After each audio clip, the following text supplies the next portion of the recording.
அனைவருக்கும் வணக்கம்.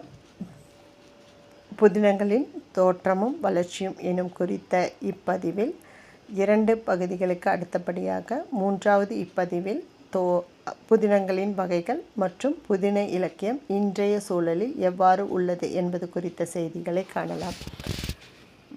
அதன் வகைகளில் புதின இலக்கிய வகைகளில் இன்றைய நாம் காண இருப்பது மொழிபெயர்ப்பு புதினங்கள். மொழிபெயர்ப்பு புதினங்கள் என்பவை பிற மொழியில் எழுதப்பட்ட புதினங்களில் சிறந்த படைப்புகள் தமிழ் மொழியில் மொழிபெயர்த்தோ அல்லது பிற மொழிகளிலோ மொழிபெயர்த்து படைக்கப்படுபவை மொழிபெயர்ப்பு புதினங்கள் என அழைக்கப்படுகின்றன.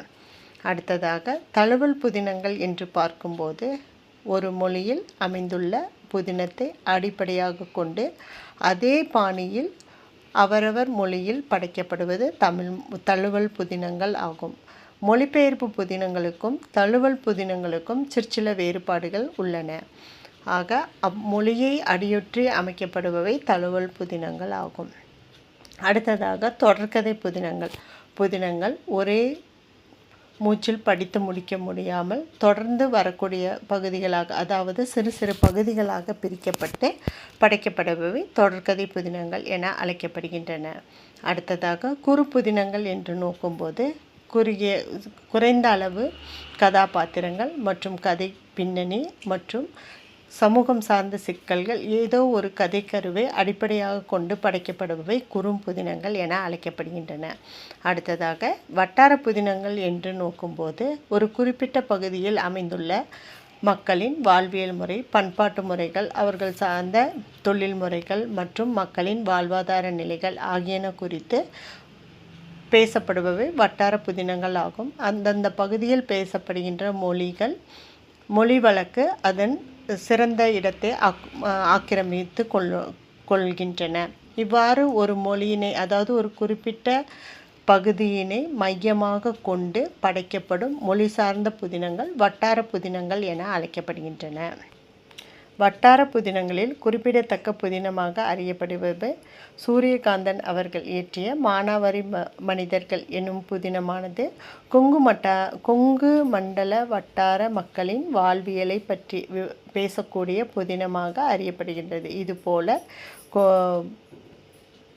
ஒவ்வொரு குறிப்பிட்ட பகுதியில் வாழ்கின்ற மக்களின், அதாவது நாஞ்சில் வட்டாரம், கொங்கு வட்டாரம், இப்படியாக அமையக்கூடிய மக்களின் வாழ்வியல் சார்ந்த பகுதிகளை ஒட்டி அமைந்த மொழி சார்ந்த வகையில் அமைக்கப்படும் புதினங்கள் வட்டாரம் சார்ந்த புதினங்கள் என அழைக்கப்படுகின்றன. கொங்கு மண்டலத்திற்கு எடுத்துக்காட்டாக சூரியகாந்தன் அவர்கள் இயற்றிய மானாவாரி மனிதர்கள் சிறந்த படைப்பாக அறியப்படுகிறது. ஆக புதினங்கள் வகைகள் என நோக்கும்போது மொழிபெயர்ப்பு புதினங்கள், தழுவல் புதினங்கள், தலித் புதினங்கள், தொடர்கதை புதினங்கள், குறும்புதினங்கள், கூட்டு புதினங்கள், வட்டார புதினங்கள், சமூக புதினங்கள், துப்பறியும் புதினங்கள் மற்றும் வரலாற்று புதினங்கள் என பல வகையான புதின வகைகளை குறித்து கண்டோம். இக்கட்டுரையின் வாயிலாக, அதாவது புதினங்களின் தோற்றமும் வளர்ச்சியும்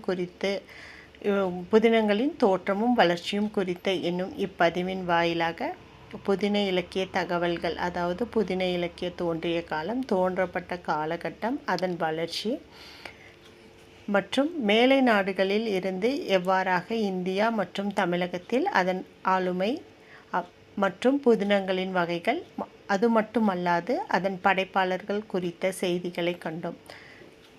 வெறும் ஆண் படைப்பாளிகள் மட்டுமல்லாது பெண் படைப்பாளர்களும் தங்களின் படைப்புகளின் வழியாக சமூகம் சார்ந்த சிக்கல்களை முன்வைத்தனர். அவர்களில் குறிப்பிடத்தக்க பெண் படைப்பாளர்களாக அறியப்படுபவர்கள் ராஜம் கிருஷ்ணன், லக்ஷ்மி, அனுத்தமா, ஸ்ரீ முதலியோர்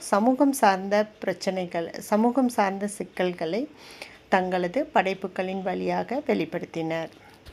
பெண் படைப்பாளர்களில் ராஜம் கிருஷ்ணன் அவர்கள் தான் படைக்கக்கூடிய படைப்பை எந்த கதைக்கருவை அடிப்படையாக கொண்டு படைக்கப்படுகிறதோ அந்த இடத்திற்கே சென்று கள ஆய்வுகள் செய்து தன்னுடைய படைப்புகளை படைப்பவர். அது மட்டுமல்லாது இவரது ஒவ்வொரு படைப்பும் ஒவ்வொரு விதமான சமூகம் சார்ந்த சிக்கல்களை வெளிப்படுத்துவதாக அமைந்தது. எடுத்துக்காட்டாக அலைவாய்க்கரையில் என்னும் புதினம் தூத்துக்குடி மாவட்ட மீனவர்களை பற்றியதும் கிறிஸ்துவ திருச்சபைகளை பற்றியும் லான்ச் முதலாளிகள் பரதவர்களை சுரண்டுவதை குறித்தும் சித்தரிக்கிறது.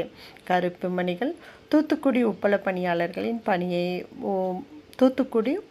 பணியாளர்களின் வாழ்க்கை சிந்தனையை பற்றி பேசக்கூடியதாக அமைந்தது. பெண் படைப்பாளர்களில் ராஜகிருஷ்ணன், சூடாமணி மற்றும் அனுத்தம்மாள், லக்ஷ்மி போன்றோர் சிறந்த படைப்பாளர்களாக அறியப்படுகின்றனர். மேற்கான் கட்டுரையின் வழியாக புதின இலக்கியத்தின் தோற்றமும் வளர்ச்சியும் குறித்து விரிவாக கண்டோம். இனிவரும் காணொளியில் வேறொரு தலைப்பை ஒட்டிய செய்திகளை காணலாம். நன்றி, வணக்கம்.